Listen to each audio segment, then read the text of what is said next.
जन्नत में दाखिल होने के बाद वो कौन सा ऐसा शख्स होगा जो ये ख्वाहिश करेगा कि वो दुनिया में वापस चला जाए। चले बताता हूं। नबी सल्लल्लाहु अलैहि वसल्लम ने इरशाद फरमाया कि कोई शख्स भी जन्नत में दाखिल होने के बाद ये ख्वाहिश नहीं करेगा कि वो दुनिया में वापस जाए। बेशक उसको बदले में दुनिया की हर चीज ही क्यों ना दे दी जाए, सिवाय शहीद के।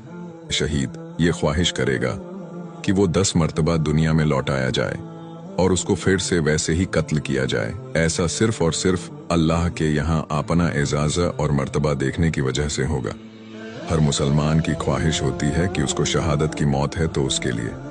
नबी करीम सल्लल्लाहु अलैहि वसल्लम ने फरमाया कि जो शख्स भी सच्चे दिल से कहेगा अल्लाहुम्मा इन्नी अस्अलुकल शहादा, जिसका तर्जुमा है कि ऐ अल्लाह मैं तुझसे शहादत का सवाल करता हूँ, तो उस शख्स को बेशक अपने बिस्तर पर ही मौत क्यों ना आ जाए, अल्लाह ताला उस शख्स को शहदा के मर्तबे तक पहुंचा दें। इस वीडियो को जितना ज्यादा हो सके शेयर करें या अपने दोस्तों को मेंशन करें ताकि वो भी इस वीडियो में बताई हुई हदीस इससे फायदा उठा सकें।